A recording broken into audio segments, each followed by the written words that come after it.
My name is Calder Rains, and at 67 years old I thought I understood the shape of my own life. Grief changes that. It rearranges your mind. It pulls old memories out of the cracks, and it whispers questions you're not ready to face.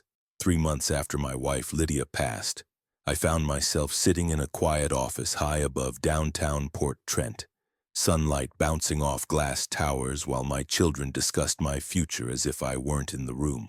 My son, Rhett, slid a folder across the table, his expression firm but hollow.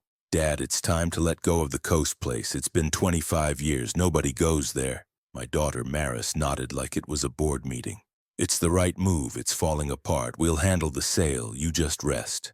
And just like that, the house I hadn't set foot in for a quarter of a century, the old cedar-sided cottage on Wycliffe Shore in northern Carolina Sound, was being dismissed as a burden, a relic, a mistake. I nodded, letting them see whatever they needed to see.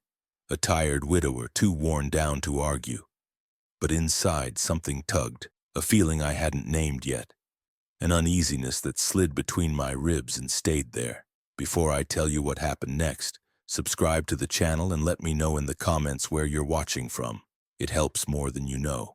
I picked up the brochure they'd printed, a faded image of the cottage, dunes rising behind it like quiet witnesses. I hadn't returned since the night everything fell apart, since Lydia and I packed our lives into a single truck and swore we'd never look back. 25 years is long enough for a house to disappear into memory, but the way my children were pushing, I felt the past shift under me, not fading but stirring. "Maybe you're right," I murmured. "It's only a house." But they glanced at each other, quick, tense, and that tiny exchange hit me harder than any argument. They'd come prepared, too prepared, and their urgency wasn't about taxes or upkeep. It felt like fear. But fear of what? That night I sat alone in my apartment, the one Lydia used to fill with soft humming and the smell of rosemary tea. Her scarf still hung on the back of the chair. Her handwriting still labeled the spice jars. I hadn't been brave enough to move any of it. The beach house had been her idea originally. A place to raise the kids' summers, a place for bonfires and sand-sticky blankets. But it had also been the place where our life changed direction. Sharply, painfully. Back then I told myself we left because of the storm, because the business collapsed, because we needed a fresh start. But Lydia carried her own storm silently. As the city lights flickered against the windows, I thought about the things she never talked about. The overnight trips she made without explanation. The envelopes of cash she hid in her drawers. The letters she burned one winter night while I stood outside in the snow pretending not to see the smoke. For 25 years I blamed myself for the distance that grew between us.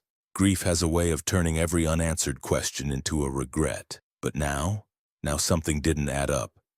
My children had always tiptoed around that house as if even the memory of it carried weight. And when I told them I wanted to go down there one last time just to gather Lydia's old notebooks, their reaction wasn't concern. It was panic. "Dad, absolutely not," Rhett had snapped.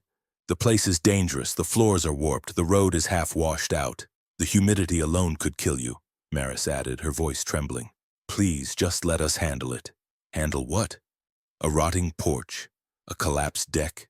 Their fear was too sharp, too brittle. They weren't worried about the house falling in. They were worried about what I'd find inside. I told them I understood, that I'd stay put, that I was too old for a 12-hour drive.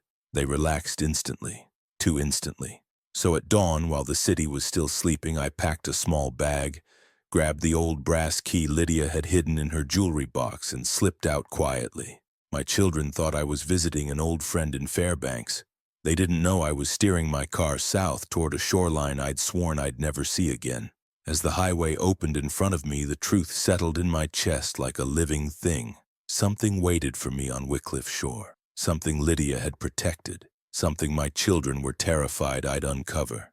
What I found there would unravel the life I thought I'd lived. What secret could a woman guard for 25 years, long enough for her husband, her children, and an entire town to forget it ever existed? The drive south felt longer than it should have. I left the city before dawn, slipping onto the interstate while the street lamps still glowed orange and half the world was asleep. For the first hour I told myself I was being ridiculous.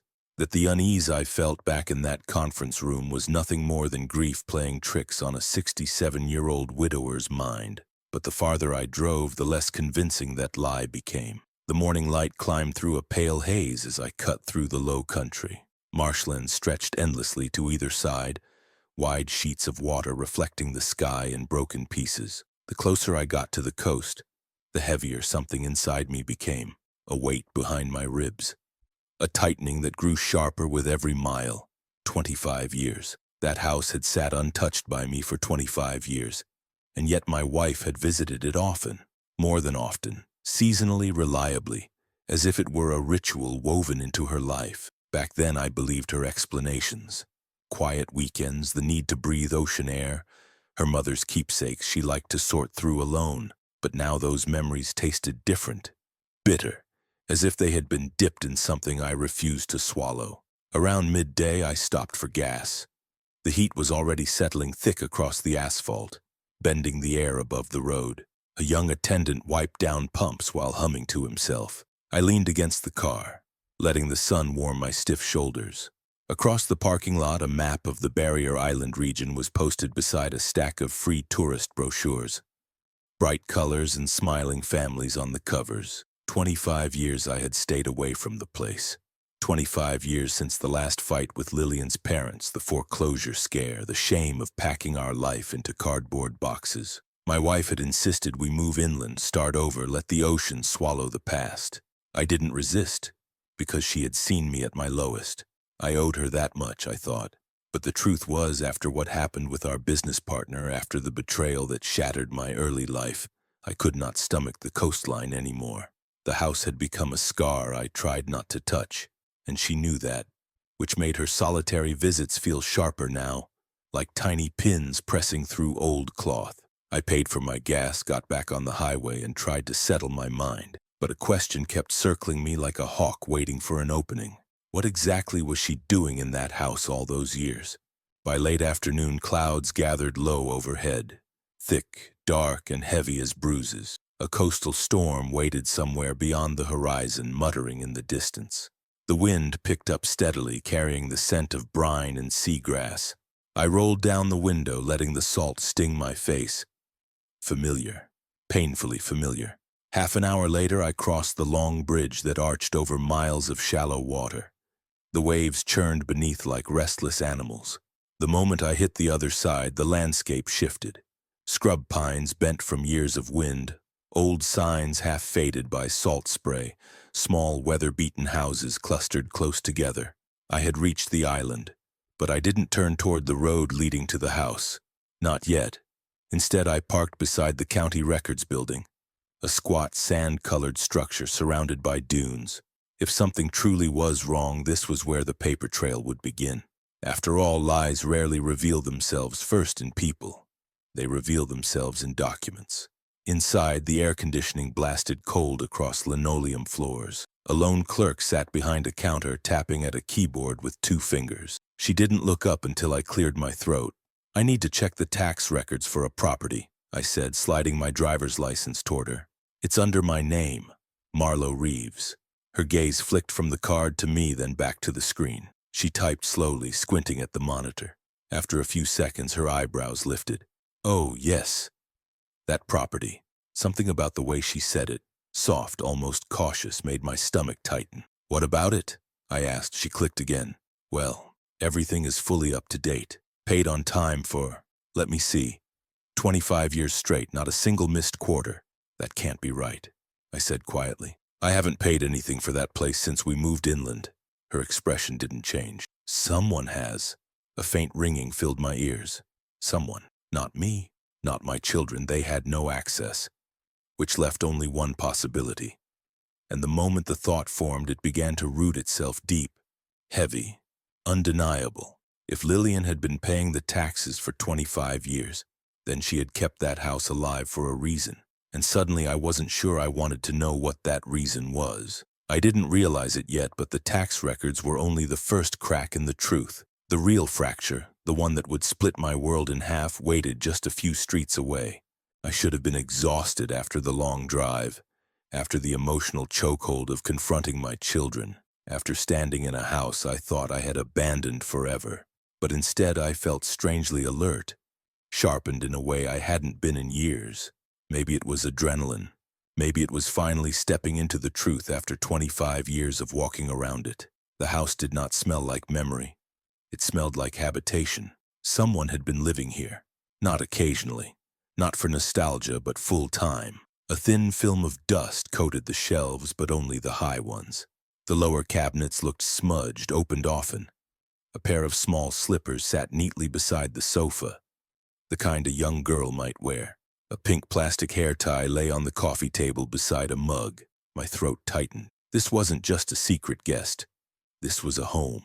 I walked deeper into the living room, my footsteps falling on old hardwood planks I had laid with my own hands when I was barely 40. The boards creaked in the same familiar rhythm, except now the sound felt intrusive, as if I was the stranger here. A framed drawing hung crooked on the wall, done in crayons by the look of it. 3 figures. A woman, a man, and a child. The man's face was blank. The woman's hair was long and dark. The child held both their hands. Beneath it, carefully printed letters read, "Us." My heart stuttered. This wasn't possible. My wife, my late wife, had not been a woman who would bring a stranger's family into our abandoned house. Unless... The floor above gave a soft, settling groan, and every muscle in my body froze. Someone else was here. I stood still, listening. A faint thud, a softer shuffle, then silence. I wasn't prepared to confront whoever it was, not yet. Not without answers, not without grounding myself in something solid, something real. I turned toward the kitchen. If my wife truly had her own life tucked away in this house, there would be traces of it everywhere. The kitchen glowed with late afternoon light bleeding through sheer curtains. The counters were clean but not empty. An opened cereal box, 2 bowls, a mug with a cartoon dolphin on it. A child was definitely living here. A child who couldn't have been older than 8 or 9. And if that child existed, then someone else did too. I ran my hand along the counter, feeling the crumbs, the faint stickiness of syrup, the careless joy of daily life. A life I had never been invited into. A small stack of envelopes sat by the sink. None were addressed to me. None were addressed to my wife. Instead, they were addressed to Harlem A. Rourke. Beachfront Cottage. Rourke, not my name, not hers. I opened the top envelope with trembling fingers. Inside was a typed letter confirming a standing order. Grocery deliveries weekly, paid automatically through a local account. The same bank I had seen earlier in the day. My wife hadn't been paying bills for nostalgia. She had been financing a life. The sharp ache in my chest wasn't anger this time. It was mourning. Mourning the woman I thought I knew. Mourning the years I believed we had shared honestly. Mourning the stories we told our children about loyalty and trust. I gripped the edge of the sink until my knuckles turned white. Upstairs, a small voice suddenly broke the silence. "Mom?" My entire body went cold. Soft footsteps tapped along the upper hallway. Light, hesitant, maybe a child wondering why the house felt different, why someone new had arrived. I stepped backward quietly, instinctively, my pulse thundering in my ears. The child reached the top of the staircase. I held my breath, hidden in the shadow near the wall. A girl appeared, 8, maybe 9, with dark curls and a face shaped like my wife's when she was young. So painfully familiar it twisted my stomach. She was holding a book and humming the same lullaby my wife used to sing to our son when he was small. She didn't see me. She walked toward the front window, peering out as if expecting someone. "Mom!" she called again. Her voice drifted down like a ghost reaching into my rib cage. My wife was gone. She had died months ago. So why was a child who looked just like her calling for her? My pulse hammered so violently I thought I might pass out. If this child was who I feared she was, then my wife hadn't just kept a secret. She had rewritten our entire marriage, and somewhere in this house, somewhere close, was the person who had lived that secret life with her. Because the next thing I heard from upstairs wasn't the girl's voice. It was a man's voice answering her, and the sound of it nearly brought me to my knees. The doorway felt smaller than I remembered, as if the years had tightened every corner of this place. I stepped inside, holding my breath like I was walking into a childhood nightmare. The house had always smelled like sea salt and Caroline's vanilla candles. Now it smelled lived in, warm, crowded. Not at all the forgotten shell my children insisted it had become. A quilt lay folded on the sofa. 2 coffee mugs sat on the small table near the window, one half full, the other with a lipstick print too fresh to belong to memory. The floor creaked under my weight and something inside the back hallway shifted. A soft thump followed by hurried silence. Someone was here. For a moment I wasn't 67 years old. I was a younger man facing a betrayal I hadn't yet understood. My palms went cold, but my steps stayed steady. I moved toward the sound, each footstep pressing me deeper into the truth I had spent 25 years avoiding. A faint voice drifted from the back bedroom. A woman's voice. I froze. The room felt tilted, the air thinner. Caroline's voice had always had a softness to it, but this voice, it wasn't hers. It belonged to someone younger, someone alive, someone who wasn't supposed to be in my house. Then I heard a second voice, a man's voice, and the world narrowed to a single point of disbelief. The door to the last bedroom on the right was cracked open. Light spilled through it in a pale stripe across the hallway. I pushed it gently with my knuckles. Inside, a man stood barefoot near the dresser, folding a stack of freshly washed clothes. He was in his mid-40s, maybe a little older. His eyes, dark and unsettled, widened the moment they met mine. Behind him, sitting on the edge of the bed, was a woman close to my children's age. Her expression tightened, then softened into something like dread. Neither of them spoke. They didn't have to. Because the moment I saw the man's face, a younger version of the jawline I shaved in the mirror every morning, I understood. My breath faltered. He had my father's chin, my brother's shoulders. He had mine. "What are your names?" I asked, though I already knew one answer. The woman stood, clutching the edges of a sweater. "My name is Lena," she said carefully. "And this is—" "I can speak for myself," the man interrupted, though his voice trembled. He looked at me as though I were a ghost. "My name is Mark Elias. Elias. My grandmother's maiden name. A name Caroline always said she loved." He swallowed hard. "I know who you are." I steadied myself against the doorframe. "Then tell me why you're in my house." Lena's eyes darted to Mark, urging him, pushing him. Mark exhaled. "Because this is where she kept us, where she paid for us, where she made sure we never needed anything." My knees weakened, but I locked them in place. "She," I repeated. "Who is she?" Mark hesitated, only a heartbeat, but it was enough to confirm the truth. "Your wife," he said quietly. "Anya." The name cut through me like a blade dipped in memory. I felt the floor shift beneath me. Mark stepped forward. "She didn't tell you about us, I know that.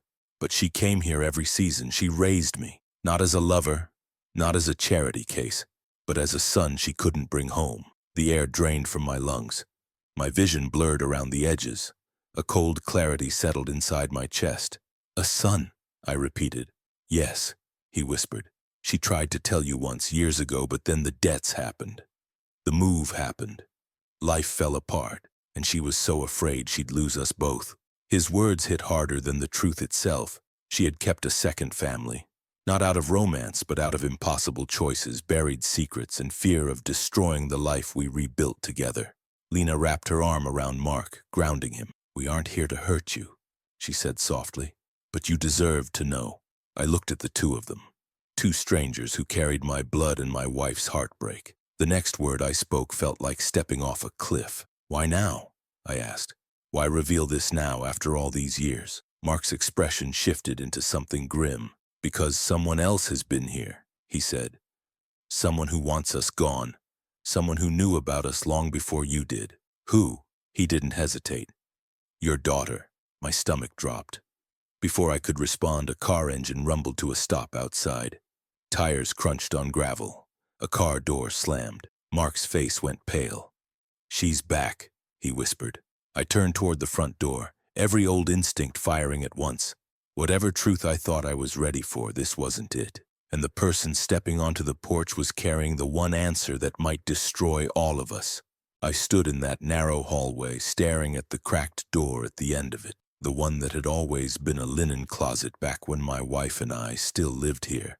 25 years away, and even then I remembered the layout of this house like the back of my aging hands. But the door was wrong now. Taller, wider, reinforced. A door meant for hiding something, not storing blankets. My pulse thudded slow and heavy in my ears. I should have walked away. I should have gotten back in my car, driven the long stretch back to Harborview, and pretended none of this existed. But truth has a gravity of its own, and it pulls a man whether he wants it or not. I reached forward and tried the knob. It turned. The door opened with a low groan like the house was warning me. The smell hit me first. Lavender detergent, warm sheets, the faint sweetness of powdered baby lotion. Not rot, not abandonment. A lived-in smell, a cared-for smell. My breath caught somewhere between my chest and throat. It was a bedroom. A small one, simple but unmistakably lived in. A narrow bed pushed against the wall. A stack of children's storybooks on a nightstand. A framed drawing taped crookedly above the headboard. A crayon sketch of a smiling woman holding hands with a little girl. The handwriting at the bottom was clumsy. The letters oversized and earnest. For Mama. My knees nearly went out from under me. I stepped inside. The air felt different here, like it had been warmed by a small body sleeping under the blankets only hours ago. A stuffed elephant sat propped against the pillow. Its felt ears frayed from years of being held tight. This was no abandoned hideout. This was no temporary shelter. Someone had been raising a child here. Someone my wife had been visiting 4 times a year. I forced myself to move deeper inside. A small dresser stood in the corner.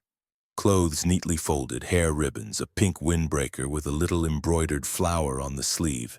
Everything tidy, everything cared for. My wife had always been neat, always deliberate, but the framed picture stopped me cold.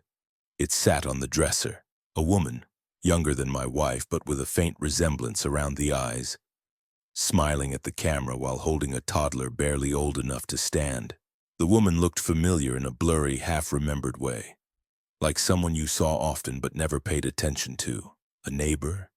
A distant cousin? One of the hospital volunteers my wife used to work with? But the handwriting on the back punched the breath out of me. Lydia and Marin. Summer Lydia. My wife's middle name. She had used her own middle name, hidden in plain sight. And Marin, the child with her wide eyes and curly hair. She looked about 6 or 7 years old in the picture, which meant she wasn't born long ago. Which meant my wife hadn't stopped coming here. Which meant she had been raising a second family, quietly, privately, carefully, while I worked myself into an early grave thinking she was grieving, reminiscing, healing. My mouth went dry. The room spun slightly.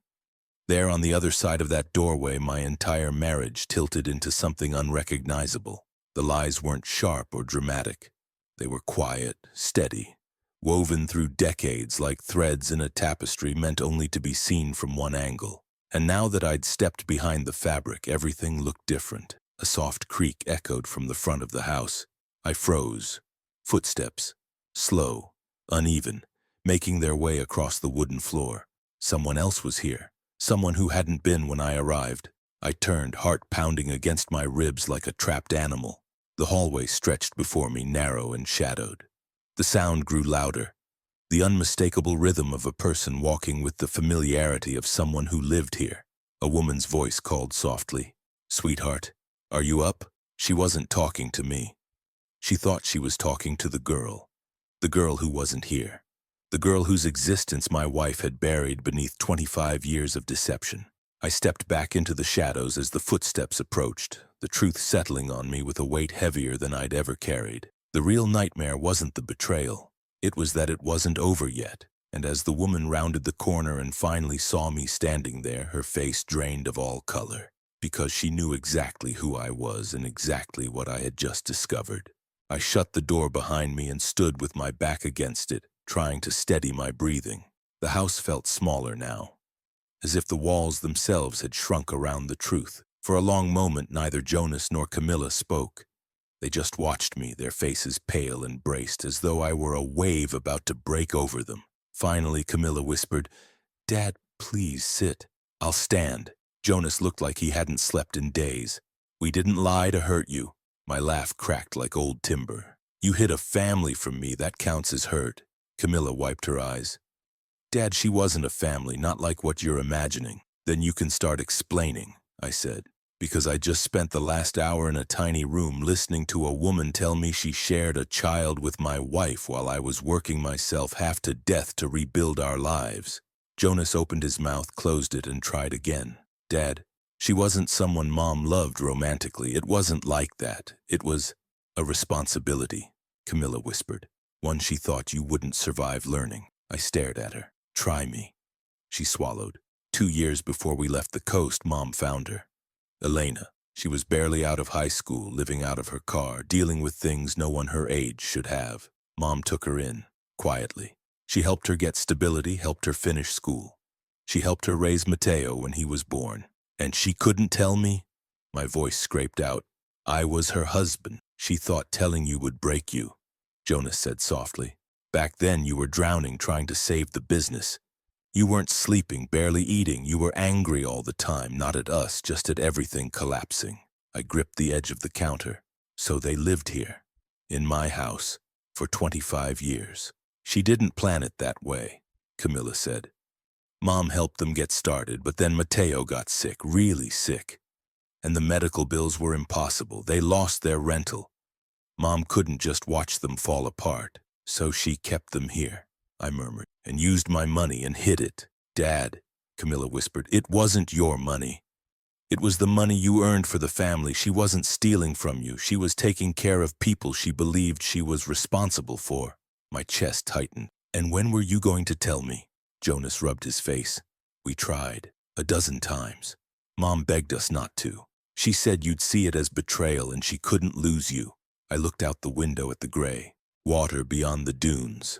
The tide was crawling in, inch by inch, unbothered by human failures. And for the first time since discovering the truth, I realized something. I wasn't angry because of the lies. I was angry because I was left out of the chance to help. I could have done something. I would have. Where are they now? I asked quietly. Elena is in Raleigh, Jonas said. Mateo's older, working part-time at a mechanic shop. They don't want anything from you. They just wanted space to exist. I nodded slowly. Tell me their address. Camilla's eyes widened.